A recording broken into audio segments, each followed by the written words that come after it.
England is a nation which has had a significant impact on, and in fact has played a significant role in shaping human civilization for hundreds of years. And today, in this video, we're going to take a look at that history and explore just what England is, who its people are, and how it became the world-changing nation that it is today. So to start, you have to know exactly what England is, and I'm guessing if you've clicked on this video, you've probably heard of England before, and that's great. But a lot of people don't know the difference between England and Britain, or England and the United Kingdom, and things like that. So, really quickly here, here's the island that we call Great Britain. The term great isn't about ego, it's about geography. Here is England. It's important to understand Scotland here and Wales here are also British. This whole thing is Britain. So while all English are British, not all British are English. The confusion typically comes from the fact that today these three countries are all united into one single country, the United Kingdom, which also includes Northern Ireland and used to include the rest of Ireland for reasons that we'll get into today. But because England is the seat of the Union, the seat of the kingdom, the term British is often mistakenly only applied to England. So with that out of the way, let's focus on that part of the island which we call England, and let's go back a little over 2,000 years. At this time, England was inhabited by various Celtic tribes, not Celtic, Celtic. Compared to the Mediterranean nations of Europe around at the time, such as the Romans, the people here were primitive, though not as primitive as you would imagine. The Celtic tribal societies of early England were fairly complex agricultural societies. They were in contact with the European mainland, and on the bright side of this, trade made its way to and from pre-Roman England, but on the dark side, they were at times invaded by tribes from the European mainland. Though they all spoke a similar language and followed a similar religion, which was a predecessor of modern Celtic languages such as Welsh, for example, they were not united societally as a people. Accordingly, of course, they waged war with each other.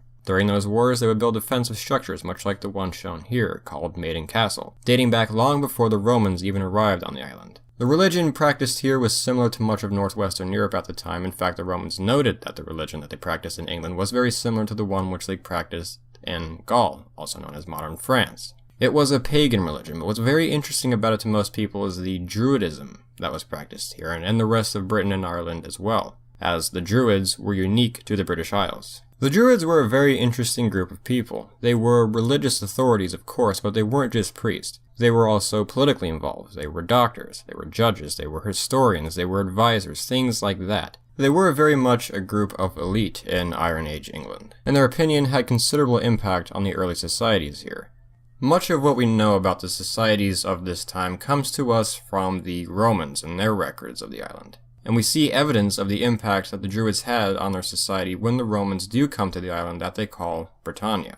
Now, it's fair to have mixed opinions on the religion that was practiced here and throughout the rest of the British Isles, called simply Celtic paganism. There was some human sacrifice involved, which is to most of us today pretty abhorrent. The Romans back then didn't like it either. They were appalled by it. They discussed how horrendous it was that the Celts would do such a thing during their gladiator fights. And we've actually found some evidence of this human sacrifice in the United Kingdom and Ireland. This is a picture of a decently preserved corpse of an individual who was a part of these practices from these times. I believe this individual is from Ireland. On the upside though, as I've explained before, the pagan Celtic beliefs stuck around in various ways to influence us today. The most notable example is perhaps Halloween, the Celtic night of Samhain, which was Christianized and then became modernized to the holiday that we know today. There was no writing in the society, and in fact the Druids, when confronted with writing, were fine without it. They claimed that writing things down was bad for your memory, so a lot of what we know about England at this time comes to us from archaeological finds, or as I said, the accounts of the Romans, and it is when the Romans invade Britain that we really get to understand the world here at the time.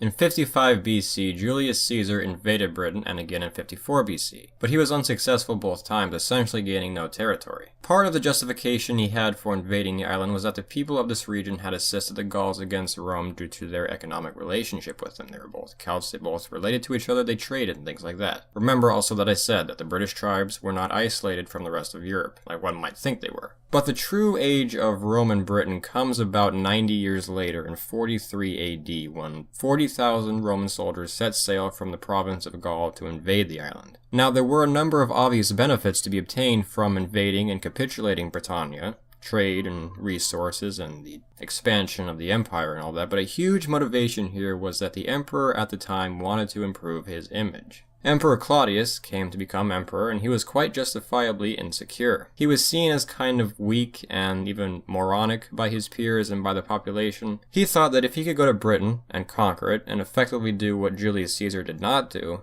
he would bolster his image quite significantly, and so he ordered the operation and put his brother-in-law in command of it. The Roman soldiers were admittedly frightened by this prospect. Before they left, records tell us that their morale was kind of low. Britain at this time was the edge of the unknown, so they were obviously very scared. They were concerned that the island harbored ferocious savages and demons and such things. Morale, though, did change, and the Romans set sail for Britain, landing in modern-day Kent.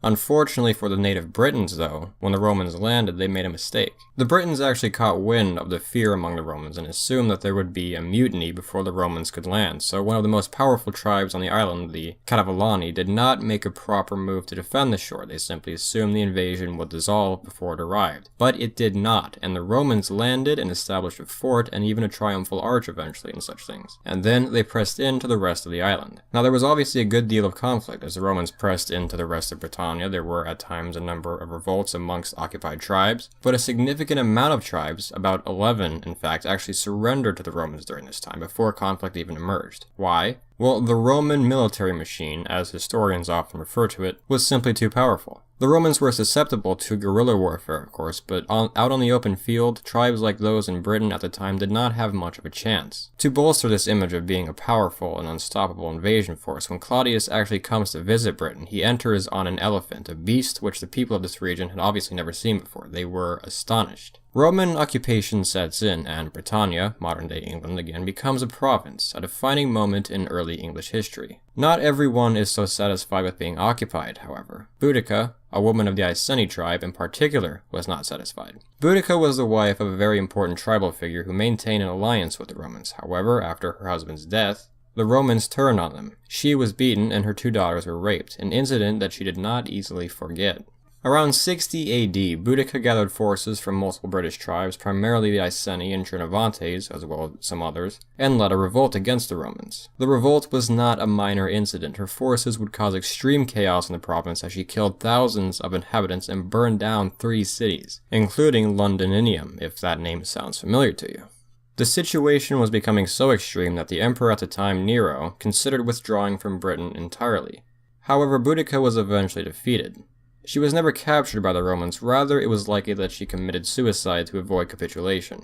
Following this incident, Britannia was firmly Roman. The Romans would hold on to this province until 410 AD. Now, talking about history so far back, that might not seem like such a long time, but keep in mind, that was 350 years. The United States today, for comparison, is only 241 years old, so it was a decent span of time. So after that fairly turbulent time period of conflict with the Picts to the north and other rebellions and disorder and such things, Rome starts to become weakened in its homeland. It simply can't afford to spare troops or supplies to defend distant provinces like Britannia. So when Rome starts to become weakened and the province starts to face threats from the Picts and the Germanic tribes threatening Britain, the Emperor Honorius basically tells them that they're on their own, which was shocking to the British people, and the Roman Empire just altogether fell 66 years later. Though the Romans had technically left Britain, it's important to consider what the Romans had left behind at this point. Roads, infrastructure, cities like London, Manchester, and York, and of course, Christianity, which will play a major role in English history. And following the fall of the Roman Empire, we begin to see a rise from this rubble, the beginnings of what will be eventually called England, but not quite yet. Following 410, it's not like as soon as the Roman military left that the British society suddenly reverted back to its pre-Roman state. It was, of course, still Roman Britain. The aristocracy still held its power, the structure was still Roman, the Britons were still Christians, Latin was still spoken, etc., etc. What had happened was that the Britons were just suddenly given self-rule, mostly against their wishes, but it was what they were stuck with. They pleaded multiple times for the Romans to come back following 410, but with no such thing happening, they set up their own military and defense, modeled, of course, off Rome's. So even though the Roman Empire is gone, these people are still identifying as Romans. Roman societal structure, as I said, is still in place, and that will continue even after the Roman Empire has fallen. Despite their efforts to defend themselves, they're not very successful. Picts from Scotland, Irish from Ireland, and other raiders tear apart the country. So the people of former Roman Britain come up with a very Roman solution to the issue. Hire mercenaries to deal with it, and that's what they do. They hire a group of very effective mercenaries that had already been fighting on the side of the Romans as mercenaries from northern Germany known as the Anglo-Saxons. 3 ships of these people are sent over to deal with the Picts, and deal with them they do indeed. The Picts they're badly defeated and driven back into modern-day Scotland. As tribute for their service, the Britons give the Saxons some land in modern-day Kent, which leads to many more Saxons coming over to settle the new land. Thousands of them, in fact. And it's not just warrior mercenaries coming over anymore, it's women and children, and that means they're staying. Adding on to this, it's entirely likely that the Anglo-Saxons and other North Germanic peoples had already been living on the island for a while before all these incidents. Unfortunately though, after the Picts are dealt with, the Britons discover that the Saxons aren't very good neighbors. They're pagans, they're considerably different, they don't see eye to eye on a number of things, and eventually the whole thing backfires on the Britons and the Saxons invade them. Conflict erupts and the British are led by a leader named Ambrosius Aurelianus, a Romano-Briton considered to be one of the last Romans. And so the two sides go to war over what will become England. Eventually, after a sustained war, the two sides meet at the Battle of Mons Batacanus around the year 500, probably near the modern city of Bath. This is a very important battle. It's here that the Britons finally defeat the Saxons and secure their existence against total domination.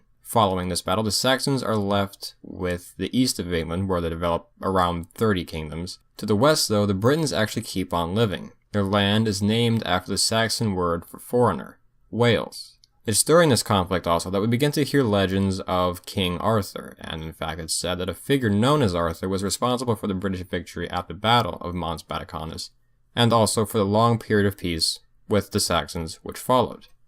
How much of this legend is true? Well, what really happened in detail is pretty unclear. Obviously these major events and territorial changes and battles and such things really did happen, but it probably wasn't as much of a solidifying clean cut in the division between Britons and Saxons as tales tend to tell.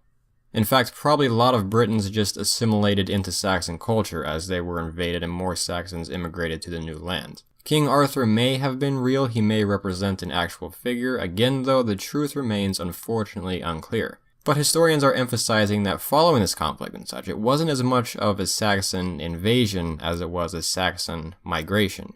There's evidence, in fact, of Saxons and Britons living together in certain circumstances. And just eventually the Britons, who did not go to Wales, just kind of adapted to the dominant Saxon culture and language and traditions and things like that. The Angles and the Saxons were just two of the North Germanic peoples to settle England. They were also primarily joined by the Jutes, and some DNA evidence suggests that the Frisians from modern-day Holland joined them as well. These tribes followed very similar religions and very likely spoke very similar languages, and in fact they had little difficulty communicating with each other. Through time, these Germanic tribes would cease to think of themselves as different from each other and reach a point of integration, at which point they would simply prefer to call themselves the Anglo-Saxons, or in their Anglo-Saxon language, Anglican. Why not Saxish or Saxland, considering the great importance of the Saxon tribe? Well, again, the gradual integration made the distinction less important.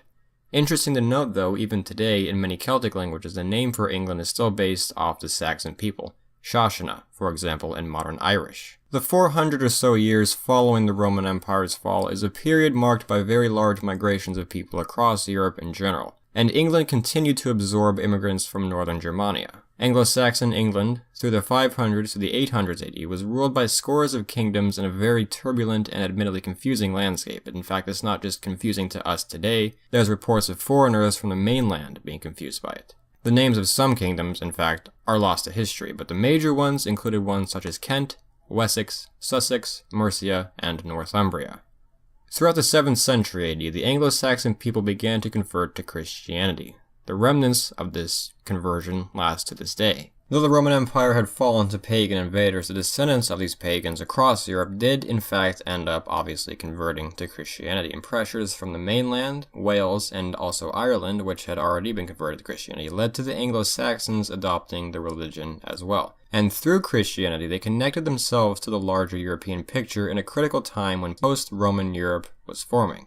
Despite conflicts and lack of political unity among the early English, this was a time of economic stability and prosperity. It was a time period in which Anglo-Saxon language, religion, culture, society, and such things could begin to take root. Unfortunately, at the same time that the Anglo-Saxons were taking root in England, another force not far from their island was beginning to take flight.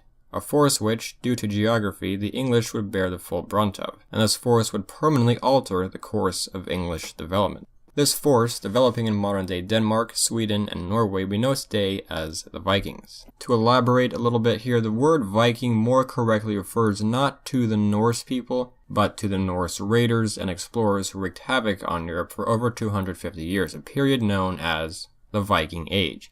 And England would be forever changed by it. And in fact, the Viking Age would begin in England, off the coast of Northumbria on an island known as Lindisfarne. Now, we've already talked about the Vikings on this channel before, so I won't go too into depth on their origins. If you're interested in that, I have videos on my channel already. I made the mistake of breaking them into like 5 separate videos, but it's the same content, essentially. So, these Vikings arrive out of Scandinavia to, as I said, the island of Lindisfarne. Lindisfarne was a small island home to an abbey of monks who were living there. It was not a well-defended area, and that was actually kind of intentional. As I've said, the politics in England at this time were very turbulent and unstable. You had kings and kingdoms being the victims of and the propagators of these plots and conflicts that seemed to continue without cessation. So churches essentially just kind of wanted to be in isolation, away from all that. Now, the attack on Lindisfarne, in which these Vikings just showed up and essentially slaughtered or enslaved all of these defenseless monks, was not the first Viking raid on the British Isles, not even really the first raid, technically, on England.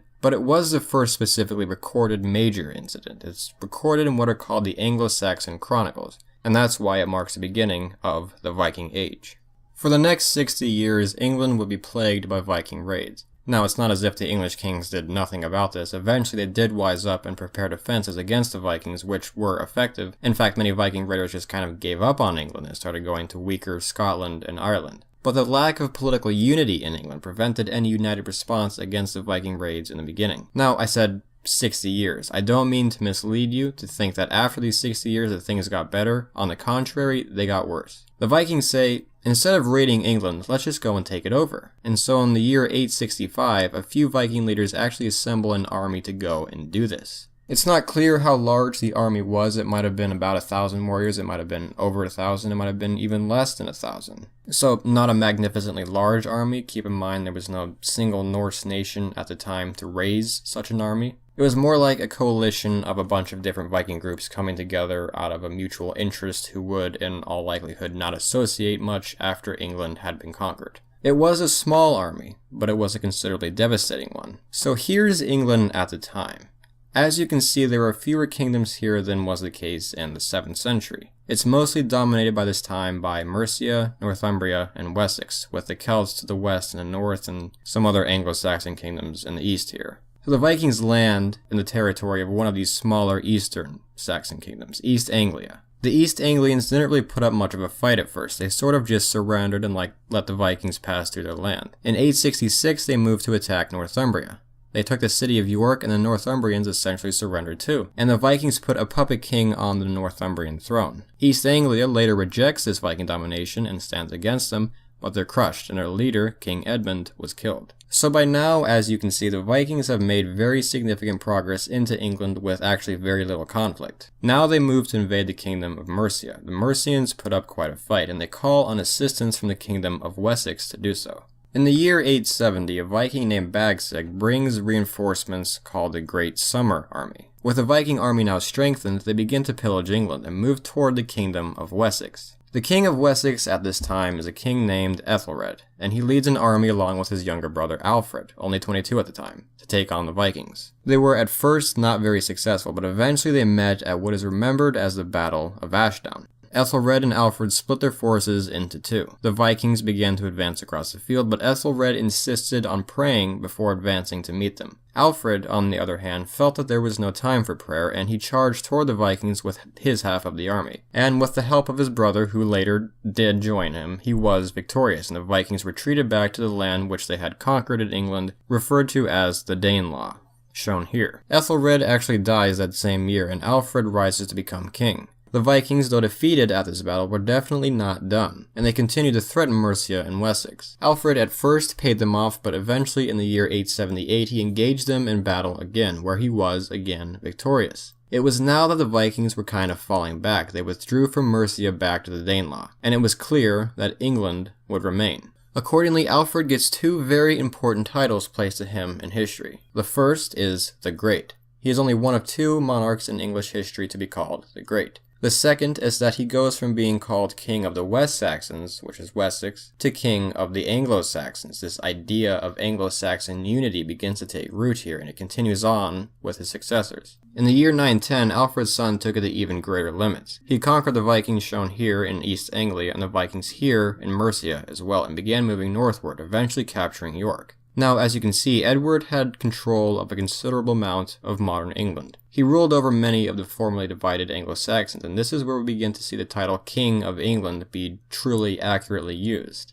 Edward's son, Ethelstan, continues the expansion of this kingdom, and his neighbors don't really like it. In fact, the Scottish and Irish kingdoms of the day get kind of concerned about this rising English power, and they unite with the Vikings temporarily and take on Ethelstan at the Battle of Brunanburh in 937, which the English won, thus preventing their progress from being fractured. For the moment, anyway. In 978, the Vikings returned under the leadership of Harold Bluetooth, and the King of England, known promptly as Ethelred the Unready, was unfit to face. In order to even maintain England's existence, he was forced to pay tribute to them for 20 years, which greatly crippled the English economy. In the year 1001, Ethelred married the daughter of a Viking king, the King of Norway, but in 1002 he foolishly ordered the massacre of Norse settlers in his territory, who were politically more aligned with the rising nation of Denmark than just more the ambiguous term Norse, which led to another 10-year conflict with the Danish Vikings. Ethelred fled to Norway, where he subsequently died in 1014, the same year as Svein Folkbeard, the king of the Danish. Now, the throne of England was up in the air, and Canute, the son of Svein, defeated Ethelred's son Edmund and claimed the throne for himself, becoming King of England in 1016. Canute wasn't done there. 2 years later, he claimed the throne of Denmark, and in 1028 the throne of Norway as well, thus founding the North Sea Empire, also known as the Anglo-Scandinavian Empire. Though Canute subsequently became the second and only other king in English history to be known as the Great, his empire did not last past his death in 1035. In fact, it essentially was over with his last breath. Canute's sons did succeed him in England, and his line continued until 1042, when an Anglo-Saxon, Edward the Confessor, took the throne. Edward ruled until 1066, whereafter he died without an heir, which quite obviously was going to cause him problems. To solve this, Harold Godwinson, the richest man in England, an Anglo-Saxon to whom he likely did actually leave the throne, succeeded him. In fact, he hastily crowned himself the day of Edward's funeral. Regardless, though, Godwinson's reign was doomed from the start, and many people of the day believed it, especially as Halley's Comet had passed by England during this time, which was seen as an obvious omen. That same year, England was invaded by Harald Hardrada, the King of Norway, who had the intention of restoring the North Sea Empire. The Viking forces met the Anglo-Saxons at the Battle of Stamford Bridge, where they were brutally defeated, and Hardrada was killed by an arrow. The better of the two heralds had won. His death and the failure of the Vikings' conquest marks the end of the Viking Age. The Vikings did not have an insignificant impact on England, though. In fact, their influence affected English history permanently. They contributed significantly to the English language. They set up a number of settlements in the British Isles, including the city of Dublin, which would become the capital of Ireland. Their culture and general presence shaped Anglo-Saxon England into the nation that it would become, and they even laid the seeds for England's next invader, the Normans.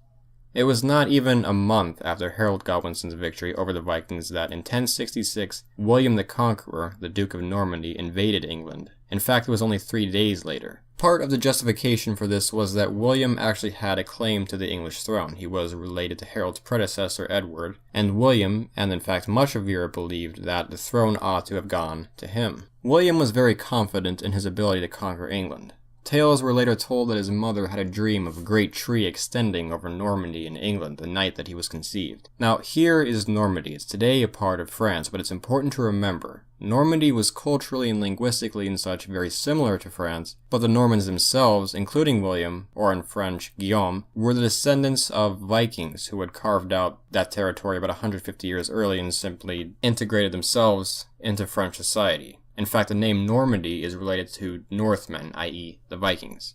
So, William invades England with around 10,000 or so men, and within a few weeks he meets Harold Godwinson, who commanded maybe around 8,000 men at the Battle of Hastings. Harold and William were extremely eager to meet each other. In fact, Reports tell that William actually put his armor on backwards at first to rush to meet him. The battle lasted for most of the day, and the Normans, outgunned, with having more archers and cavalry, and likely outnumbered the Anglo-Saxons. The Anglo-Saxons were defeated at this battle. Godwinson was likely killed toward the end of it, and soon thereafter, hope of victory against the Normans was lost. William the Conqueror now ruled one of the most powerful and stable kingdoms in Europe of the day. Hastings went down as one of the most significant battles in English history. Major changes followed this battle. Never again would an Anglo-Saxon rule England. The Anglo-Saxon aristocracy, too, had largely been dispossessed and replaced with Norman aristocrats. Anglo-Saxon English was now the language of the peasantry. The ruling elite spoke Norman French, and would actually continue to for some time. But Norman French and English would not remain separate. They would merge. In fact, modern English has a heavier influence from Norman French than the Anglo-Saxon Old English, giving us a plethora of words. Many Anglo-Saxon nobles simply left the country and moved to Scandinavia or Scotland or Ireland, including some of Harold Godwinson's family, who moved to Ireland.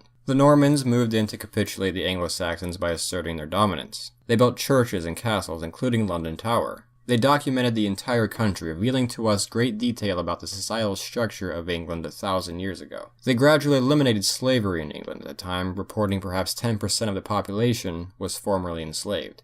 But rebellion brewed. In the north, William faced an Anglo-Saxon rebellion which was assisted by the Danish, which he brutally suppressed. The Normans would face other rebellions too, as well as an invasion from France, but their hold over England would remain firm. William died the 9th of September in the year 1087. His successors, when they weren't busy trying to hold on to their reign, would continue to rule England, and eventually moved into Scotland and invaded Wales and Ireland. William's successors were not quite as successful as he was, though.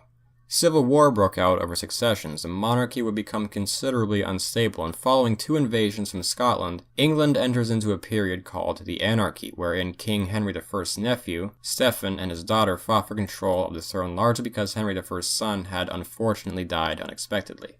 This period, which lasted 17 years, is remembered for its savage violence and bloodshed. Henry's daughter had divorced the Holy Roman Emperor and had married Geoffrey, the Count of Anjou, which becomes a very important detail. In 1033 she has a son with the Count whom she named Henry. Henry was destined to succeed his father, but his mother, Matilda, had great hopes that he would one day become King of England as well. After a considerable amount of conflict, with both sides coming close to victory and the nobility switching sides accordingly each time, the Civil War eventually ends in 1152, with Stephen becoming king. His rule was uneasy, as if that wasn't obvious following almost 20 years of civil war, but his succession was also unclear. And furthermore, his reign included England losing lands to Scottish and Welsh invaders. Despite these troubles, Stephen reigned until his death in 1154, 2 years after the anarchy officially ends. By this time, Henry, Matilda's son, was now the ruler of Anjou and much of western France, and he had married Eleanor of Aquitaine. Unfortunately for Stephen, his son Eustace had died earlier in the year 1153, leaving him without a successor. He reached an agreement with Henry of Anjou. Henry would succeed him, and there would be peace in England regarding the succession. Henry was coronated on the 25th of October, becoming Henry II and founding the Plantagenet dynasty, which would rule over the Angevin Empire, encompassing lands which would stretch from northern England to the Pyrenees. So once again, England had more French-speaking rulers from France. In fact, Henry only ever spoke very poor English. French and Latin were all that the ruler of England of the day needed. Henry II was known for his great temper. He was power-hungry, ambitious, energetic, and impulsive. To his benefit, he used these traits to secure power from the barons back to the monarchy and allowed him to expand his empire into Scotland, Wales, Brittany, and Ireland. But to his degradation, he would cause much of his own family to turn on him and would have a number of shocking incidents, such as the death of Thomas Becket, the Archbishop of Canterbury. Becket and the king had been feuding for years, and following a transgression, it's recorded that the king said in front of his men something along the lines of, "What miserable drones and traitors have I nourished and brought up in my household, who have let their lord be treated with such shameful contempt by a low-born cleric?" Henry's knights, overhearing these words, took them literally and assassinated Becket soon after, an event which would ruin Henry's image across Europe. Now obviously, Henry had no intention of actually killing the Archbishop of Canterbury, but he could not control his anger and his men mistook him. In 1189, Henry would be succeeded by his third son, Richard I. It would come to be said of Richard that he possessed a coeur de lion, or the heart of a lion, because of his great success in battle, most notably during the Third Crusade, where he fought against Salah ad-Din, the Sultan of Egypt and Syria. but also, of course, in defending his father from rebellion in his youth, and also in the battlefields of France, defending his territories there. Despite being King of England, Richard would spend perhaps as little as 6 months of his reign actually in England. In fact, he didn't have a whole lot of interest in England itself. He preferred to see it as a territory which supported his much larger European empire.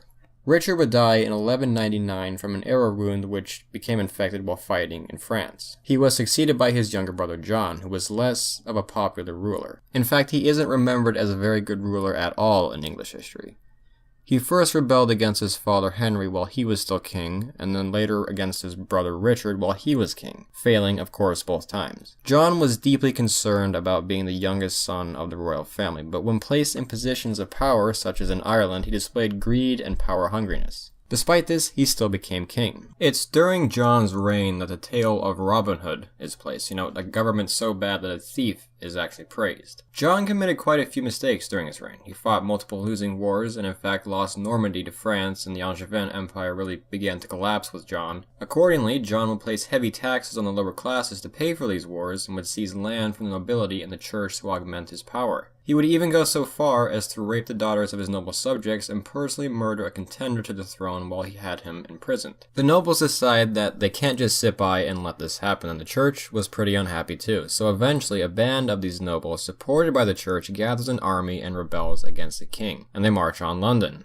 And the Archbishop of Canterbury drafts a treaty or a new rule book that would settle the dispute, the Magna Carta, in English, the Great Charter. It contained 63 new laws which the king was obligated to follow with regard to the church and the treatment of his barons. Not with so much focus on the common people just yet, but it was a start towards limiting the power of the government. King John signed it on the 15th of June, 1215.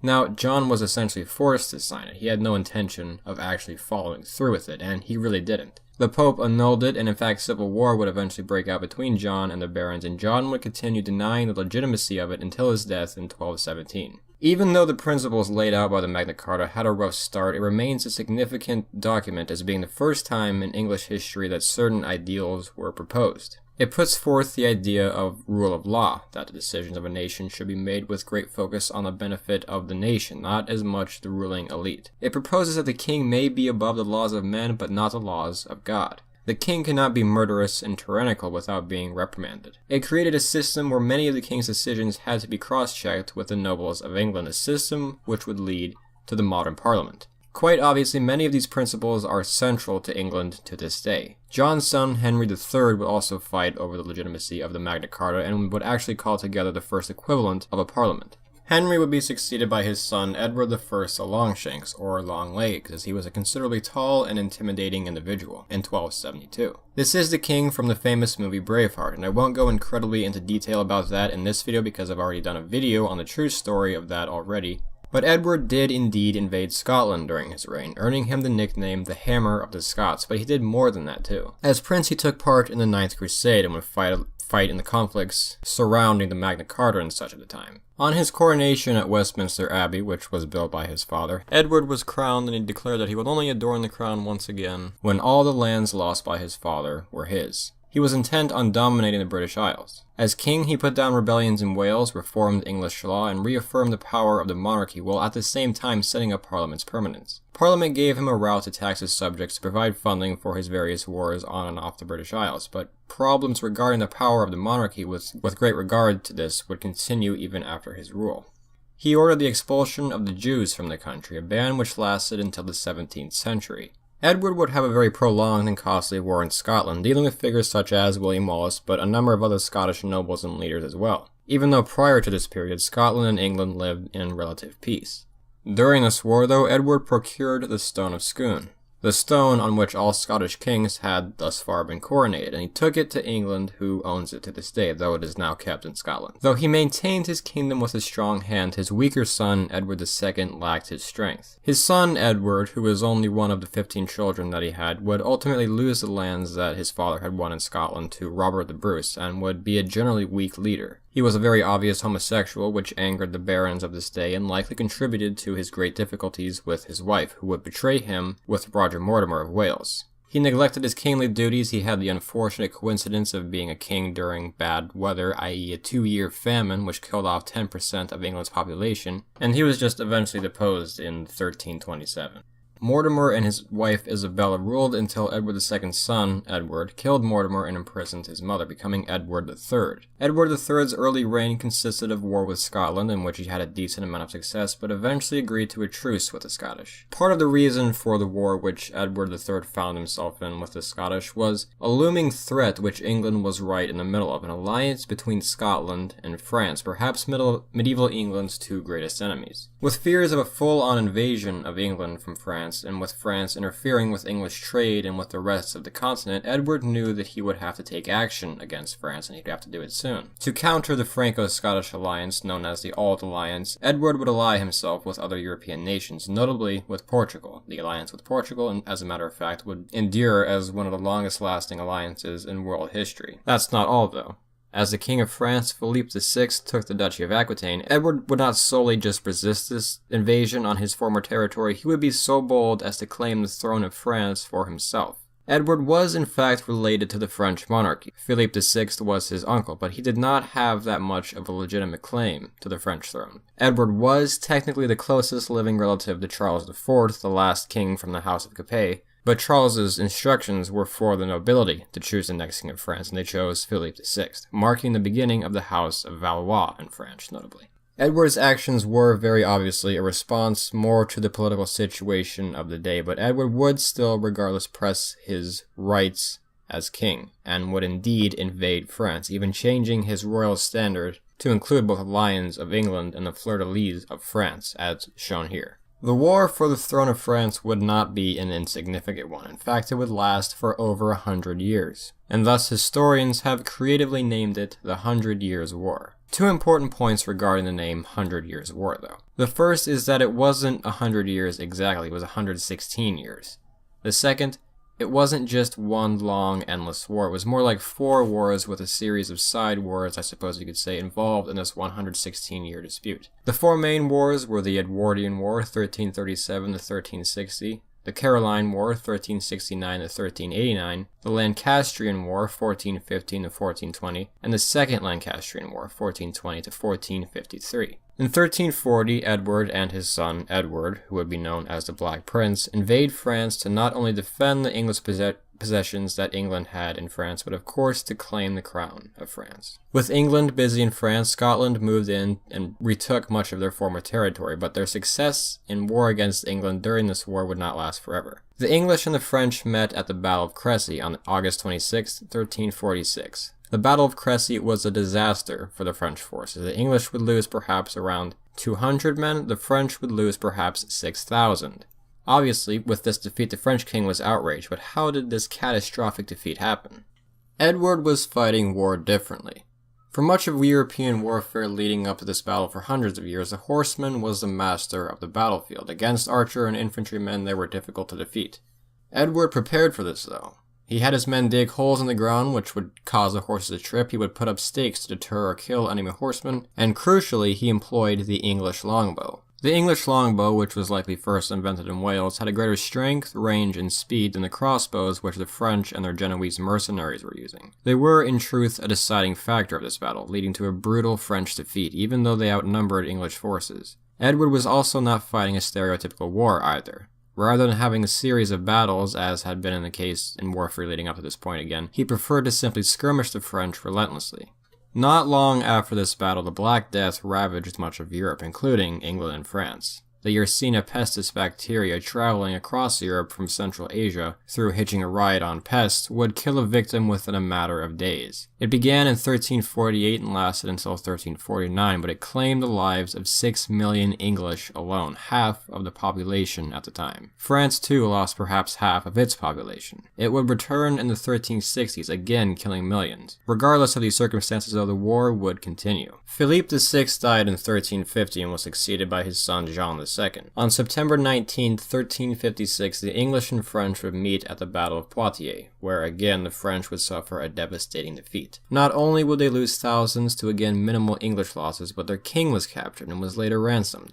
In 1360, the English and French signed the Treaty of Bretigny, which heavily favored the English, allowing them to keep all the land which they had won. And on the French side, well, at least it ended the conflict. This peace would only last 9 years though, and the 100 Years' War would start once again, and even during this peace, conflict in Brittany, which involved both England and France, would be occurring. I mentioned some new developments in how this war was being fought that were very innovative and revolutionary for the time, but longbows were not the only innovation. Artillery had a significant role in this war, and gunpowder was making its debut, albeit awkwardly. Beyond that, though, societies were changing. Even though this was a war concerning the power of monarchs and nobility, nationalistic tendencies were evolving in France and England. People felt a sense of duty not only to their king, but also to their nation. This attitude was quite certainly influenced by the introduction of standing armies. Prior to this, armies would be raised by the king and noblemen temporarily for wars, but because of the longevity of this conflict, the English and French felt it necessary to have a more permanent and disciplined fighting force, and the monarchs of these nations revised things like their taxation methods to support this. In 1369, the war was back on, propagated by the French this time under Charles V, hence it became known as the Caroline War. The Pope pleaded with the combatants to find peace, but the Church was preoccupied and was unable to truly convince the two to cease hostilities. Edward's son, Edward the Black Prince, would die in 1376, and Edward III in 1377. Edward III would therefore be succeeded by his grandson, who became Richard II in 1377. Richard was only 10 years old at the time, however, and therefore regency under John of Gaunt, Richard's uncle, was instated. In 1381, following the stresses of the Black Death and the stresses of the taxes used to pay for the war, the English peasantry revolted, led by Wat Tyler of Kent. The revolt itself was not very successful and was over within half a year, but it showed the socio-economic strain on England during this age. 3 years later, in 1384, war with Scotland began again, and the king was forced to raise taxes, making King Richard even more unpopular. Meanwhile, the French carved back into many of their territories which had been lost in the first phase of the 100 Years' War, bringing the English to accept a truce in 1389. The French had won the second phase of the war, and peace would continue until 1415. Richard II was dethroned in 1399 and replaced with John of Gaunt's son, Henry IV. Henry IV was interestingly the first king since Harold Godwinson, whose mother tongue was English, not French, and very significantly, he was the first king of the Lancastrian branch of the House of Plantagenet. He would rule until 1413, when he was succeeded by his son, Henry V, who would play a major role in the 100 Years' War. He too would assert his claim over the French throne, and after making an alliance with the Burgundians, in 1415 Henry would invade Normandy, and very unfortunately for the French, their king, Charles VI, was insane. He was essentially unable to rule, and this caused a great divide between the French nobility about his succession, leading to a bit of civil war in this very crucial time. On October the 25th of that same year, the Battle of Agincourt took place, and this was the third great French military disaster. English tactics and technology succeeded again, and the English lost perhaps 600 men, while the French lost very likely over 8,000. Henry presses into France and, in fact, finally, in a sense, secures the French throne. Henry is declared to be, following the Treaty of Troyes, the heir of Charles VI, the King of France. To secure this further, he marries the king's daughter, Catherine.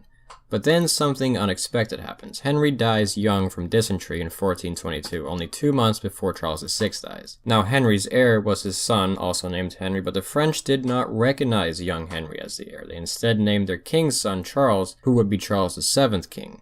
And so, of course, war continues. It would have been very interesting to have seen what would have happened if Henry V had not died young and would have gone on to become King of France, but of course that's not what happened. With war back on though, a new hero, or rather heroine, would rise to the scene, this time on the side of the French. A young girl from the lower classes named Jeanne d'Arc, or in English, Joan of Arc. Joan had claimed to have had a vision from saints telling her that it was her duty to drive out the English from France, and she tried to tell the King of France this. The king was not interested at first until she made an accurate prediction regarding an upcoming battle. After this, the king decided to listen, and she claimed that she had to lead the French army to relieve the city of Orleans from siege. She did so, and she was victorious and was subsequently made a commander of the French forces. Now, in this time period, the French would have been reluctant to accept a farm girl as a commander, but France was running out of options at this point, and she seemed to be succeeding. Not long into the war, when she was only 19 though, the Burgundians captured her and sold her to the English, and the English found her guilty of heresy and burned her at the stake.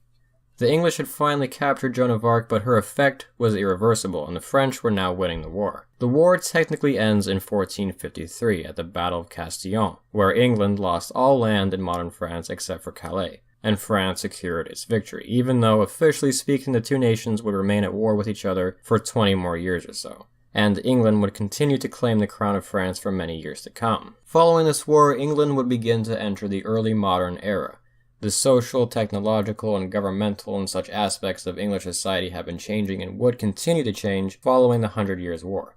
But another conflict had been brewing throughout the 100 Years' War, however, an internal conflict in England, one which would surface following the end of the war and the end of the reign of Henry VI, who was considered a poor king, and exacerbated by his wife, Margaret of Anjou, the Wars of the Roses, as it came to be called. The Wars of the Roses were a series of civil conflicts fought for the control of the throne between the two houses of the Plantagenet dynasty, the Lancastrians, represented by a red rose, and the Yorkists, represented by a white rose. The conflict was not so cut and dry as it's often portrayed in tales of the time, especially those from Shakespeare, and even though it lasted for 30 years, it wasn't a brutal, agonizing war on the part of the English people. In the year 1485, the conflict comes to an end as Henry VII slays Richard III at the Battle of Bosworth Field, a battle which only claimed the lives of 2,000 or so men but marked the end of the English Middle Ages for good. Henry VII, a Lancastrian with questionable heritage, thus merges the two houses of York and Lancaster into the House of Tudor by marrying the daughter of Henry IV, Elizabeth, which he represents with a white and red rose as shown here, and England moves on into a new age. Though now the ruler of Renaissance England, Henry VII still had to clean up from the Middle Ages. The Wars of the Roses had fractured England's government, and he struggled to hold on to his crown. Quite wisely, Henry pursued a peaceful foreign policy, trying to improve ties with both Scotland and France.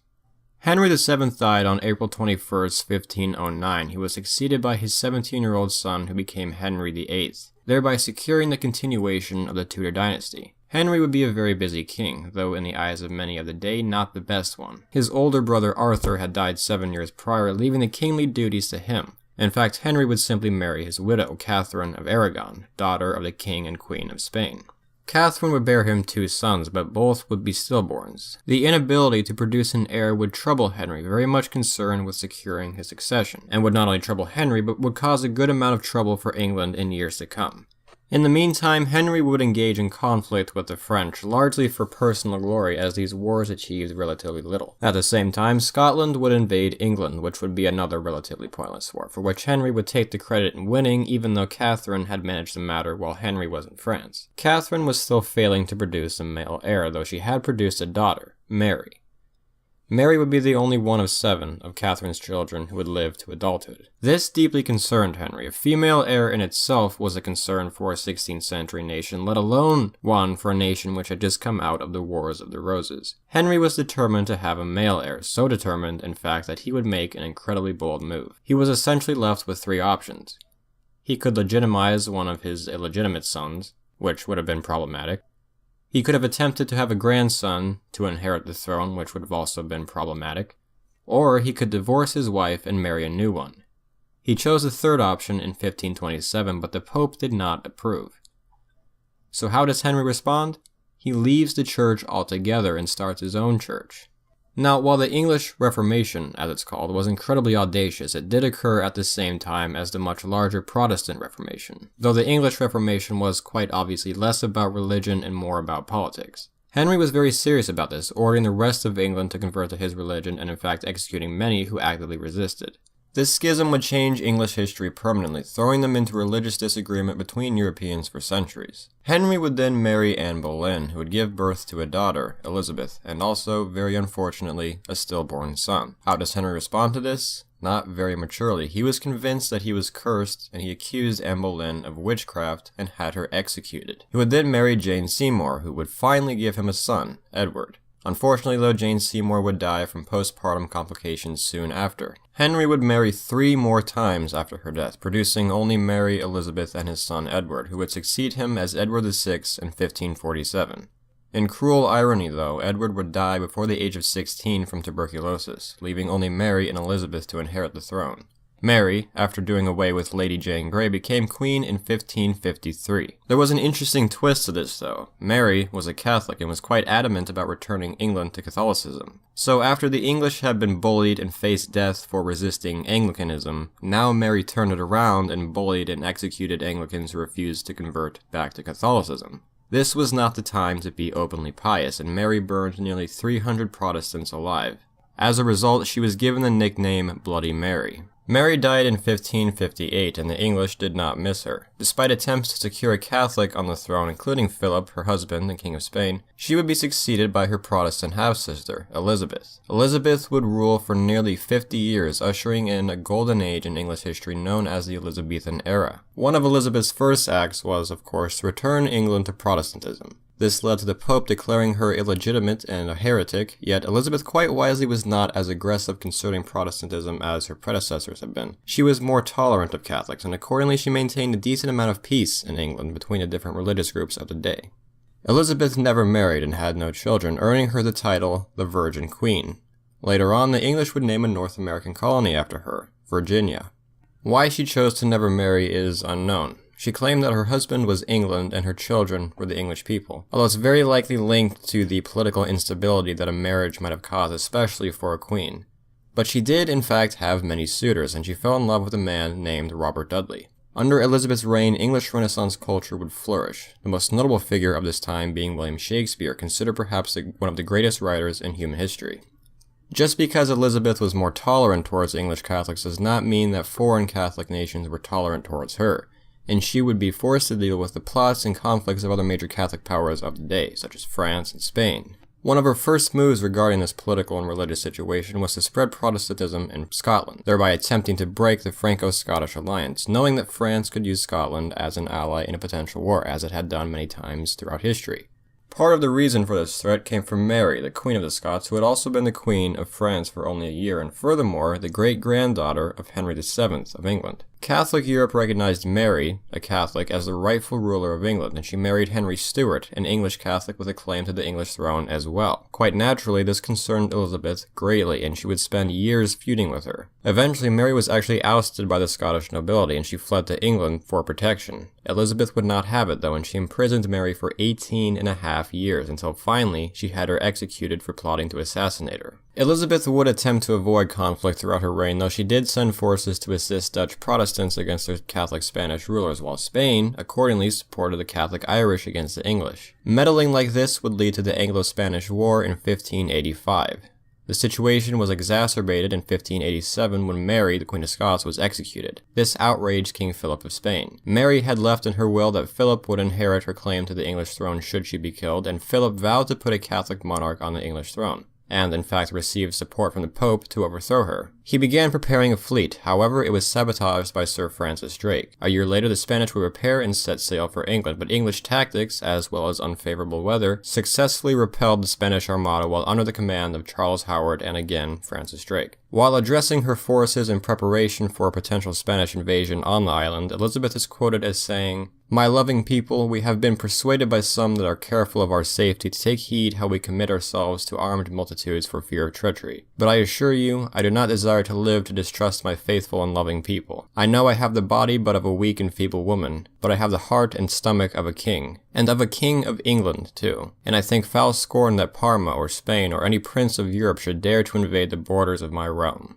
Elizabeth had defended the Protestant religion in England, and she had defended it from foreign rule as well. She led England during a time in which great figures such as Shakespeare, Francis Bacon, and Francis Drake were alive. And by successfully challenging Spanish power, she paved the way for England to become a greater power, thereby opening a road to the Americas. She died in 1603 as the last Tudor monarch. She would be succeeded by King James I, who was also King of Scotland, being the son of Mary, Queen of Scots. Despite being the son of an ardent Catholic, James had converted to Protestantism and was intent on keeping England that way. We'll pick up on what happens with James in the next video. For more videos like this and videos on many other subjects, be sure to check out Fire of Learning and subscribe. Thank you for watching.